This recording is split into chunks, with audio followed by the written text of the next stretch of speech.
Tent ambayo ilikuwa ikitumika kwenye kituo hiko, na hapa ni katikati ya barabara ya mwendokasi kati ya kituo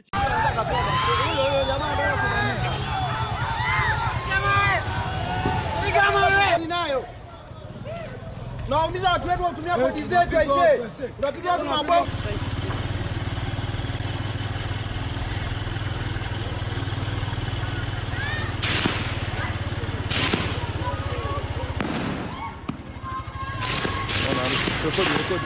Jitokeza kwa wingi kuhakikisha kwamba kile ambacho hawakitaki ni wanamaanisha hawakitaki.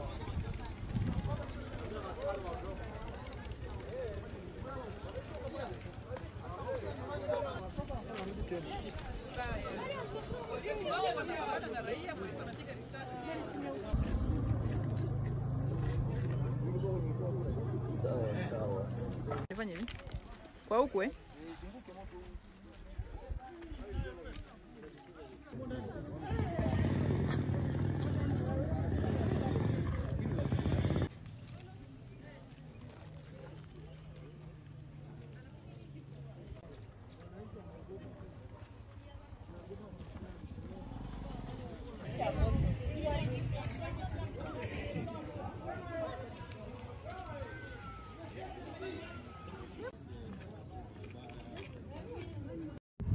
tubahaye ikaze abakurikiye kuri Tavuzwe, turabasuhuza kandi niba utarakora subscribe please kana kora ku kamenyetso, share, comment ni ingenzi.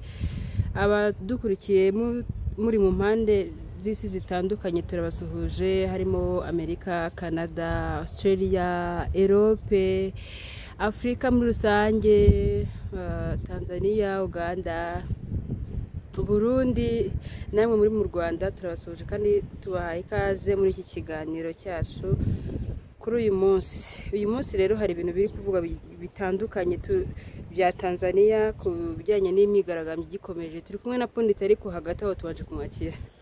Habe ikaze Pundi. Murakoze cyane, reka nsuze abantu bose batureba aho bari hose ku isi. Yego. Bakomeze bakane subscribe 60 byuzuye. Kuzuze noneho ibomba 100 tuzane silver ya wadi ya silver. Umeze utese weekend yawe?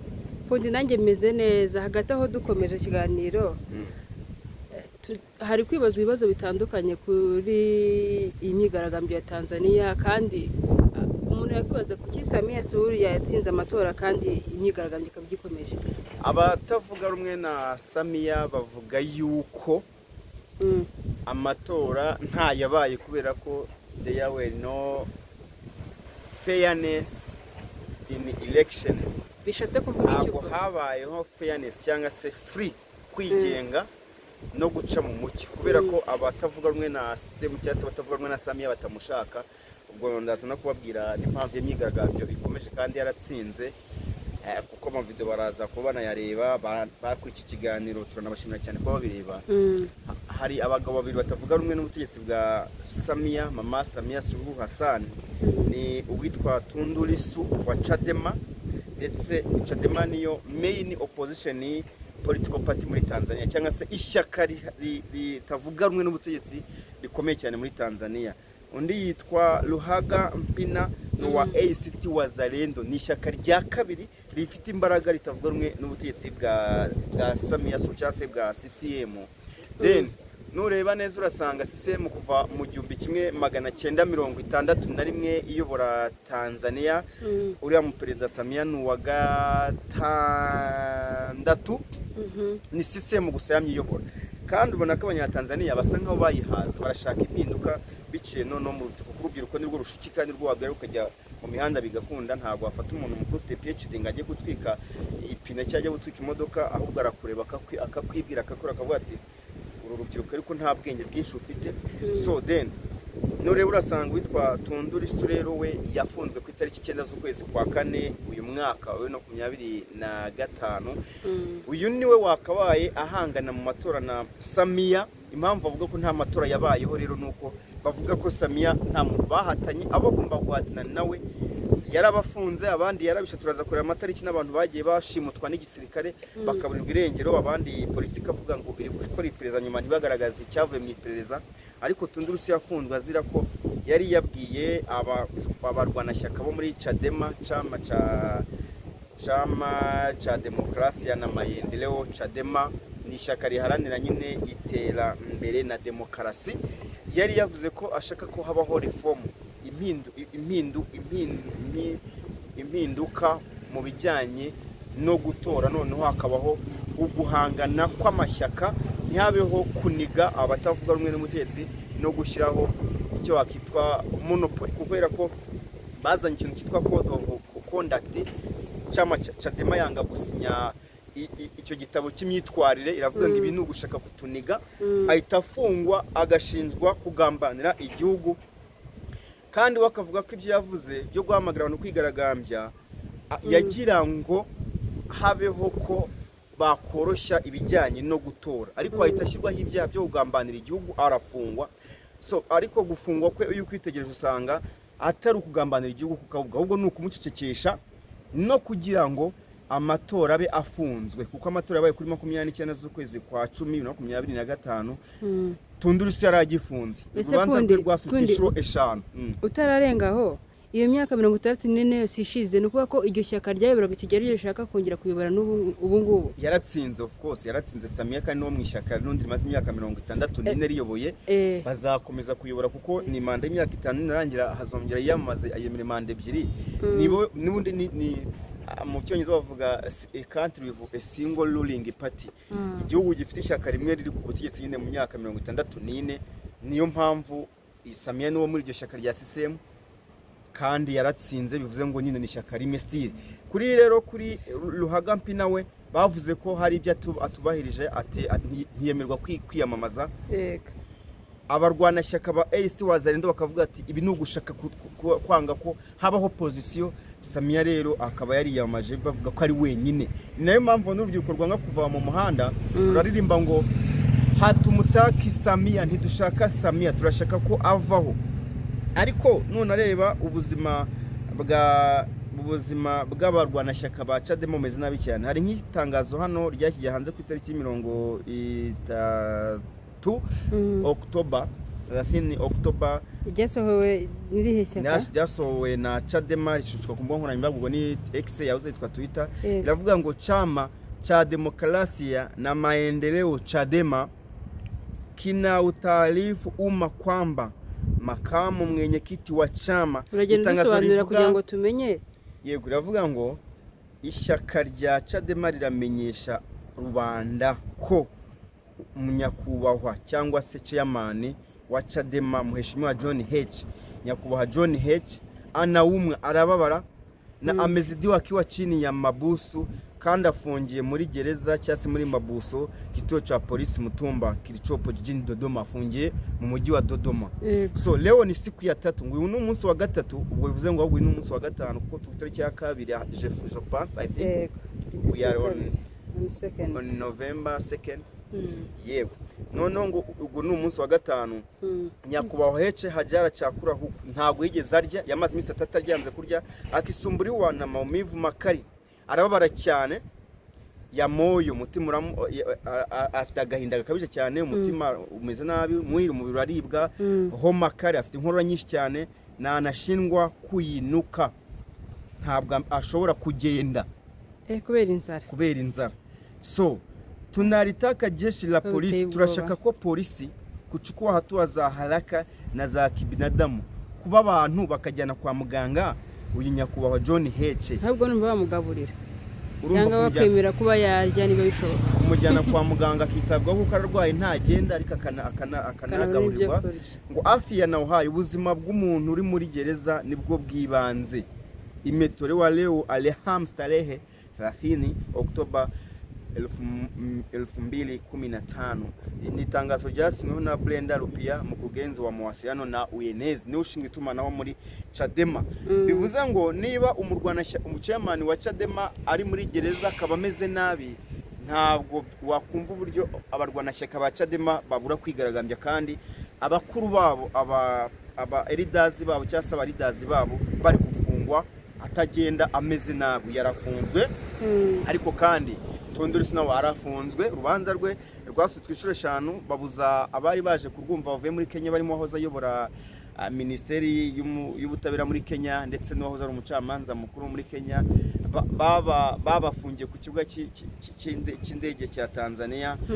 Noneho nyuma barabadipotinga muri Kenya. Nyuma Samia aravuga ngo ntibashaka abanyamahanga bivanga mu bibazo bya Tanzania ngo baza guteza akavuyo. Bivuze ngo ntabwo umuntu witwa Samia, iyo urebye imibare ikwereka ko we n'ubutegetsi bwe butigeze bwihanganira batavuga rumwe nawe. Imibare irahari kubera yuko bakubwira yuko ariko pundi ngo hari umusirikare wo buri burengera, bikaba ari nayo ntandaro iri guteza imyigaragambyo ko idahagarara. Tugeze ku itariki ya 4 z'ukwezi kwa 10 2025, turi ku isaha y'isa 10. Kapiteni John Tesha Charles yaricaye inyuma yashyiraho igitambaro, yambaye impuzankano z'imyambaro y'igisirikare cya Tanzania. Then aravuga ngo ni umukapiteni wagiye mu gisirikare cya Tanzania mu 2014, azamurwa ku ipeti rya kapiteni mu 2022. Hari ku itariki 22 z'ukwezi kwa 7 2022 nibwo yazamuwe agirwa kapiteni. Ariko ubundi ni umwarimu mu ishuri rya gisirikare ryigisha ibijyanye n'ingabo zo mu kirere cyangwa se jeshi la anga. Anafundisha wanajeshi lakini wanaofanya kazi la anga, abakoresha ikirere, ni Air Force. Ni umwarimu wigisha imbunda ziremere zirasa mu kirere arigisha. Yaravuze, yagiye kuri YouTube akora live y'amasaha 2, aravuga ngo igisirikare cya Tanzania gikwiriye gukuraho ubutegetsi kubera yuko itariki ya 29 nigera muzabona ko Tanzania idafite ubuyobozi. Agaragaza ko ubuyobozi 29 z'ukwa kangahe z'ukwa 10 nibwo habaye amatora. Yagaragaje ko ubuyobozi bwa Tanzania bwabaswe na ruswa, batita ku burenganzira bwa muntu, kandi ko ishyaka riri ku butegetsi rigira buri kingira ikibaba mu nzego zitandukanye. Video ikimara kujya hanze, umuvugizi w'igisirikare cya Tanzania yahise avuga ko ibitekerezo byatanzwe na kapiteni John Tesha Charles ari ibye ku giti cyatatumwe n'igisirikare. Kuva ubwo umuryango wa kapiteni John Tesha Charles ntabwo baza ahaherereye. Igisirikare ntabwo gishaka kuvuga ahantu aherereye.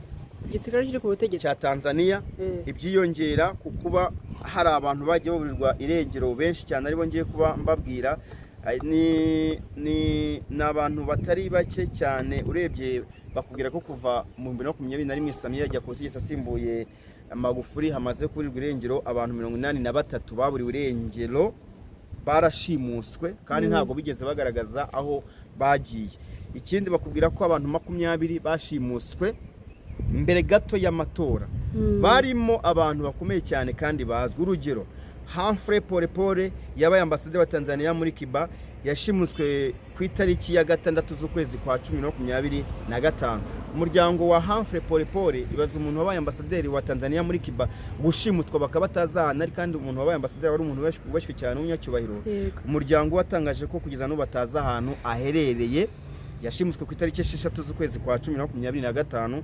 Ikindi, icyo gihe ariko yashimuswe yiguye kuri CCM, ishyaka riri ku butegetsi. Habaye mukutano w'abakadabo muri CCM, we aregura aravuga ngo ndasezeye, ajya kujoininga opposition. Ariko akimara kuvuga ngo areguye yahise ashimutwa n'abasirikare bafite imbunda kandi bambaye impuzankano za gisirikare. Kugezana n'ubu ntabwo umuryango uza ahantu aherereye. Urongeraho ko inzu ye barayiteye, basanga ku muryango babomoye amaportaye, basanga amaraso menshi hasi.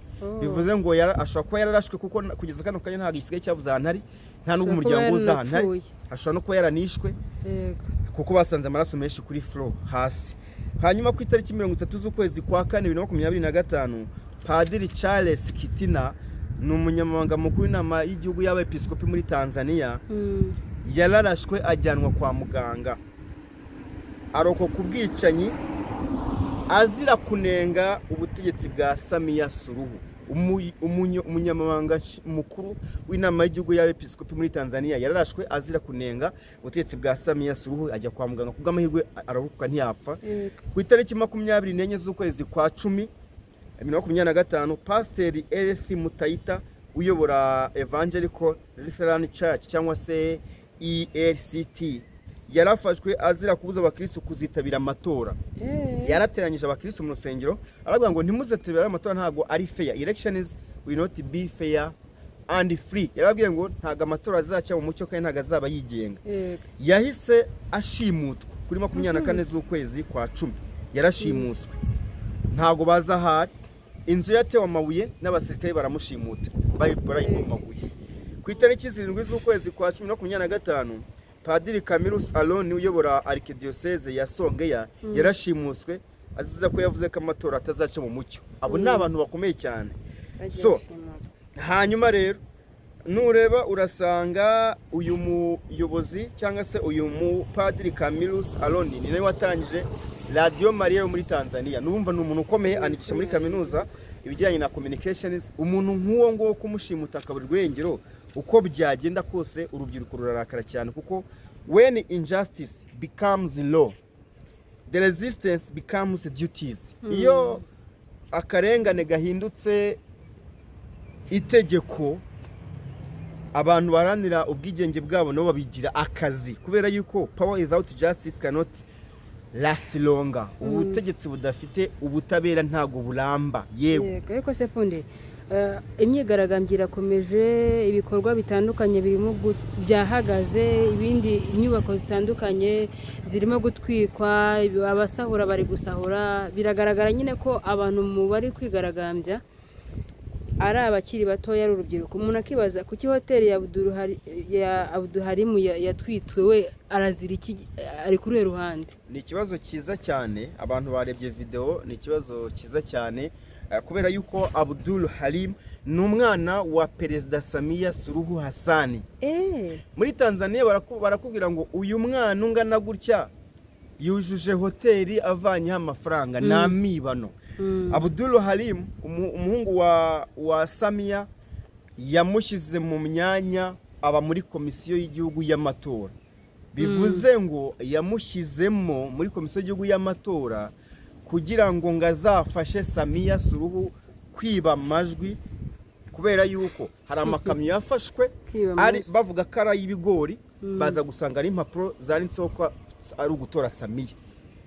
Yafashwe nabande nabigaragambye abigaragambye kuko bafashe ibintu byose bari bafite amakuru baraganira bari bazi ko Samia afite umugambi wo kwiba amatora. Noneho imodoka barazitwika ariko basanga impapuro z'itora zari zirimo Samia. Mu byumba by'itora hari impapuro zagiye zigaragara zirimo gutora Samia kandi abantu batatoye.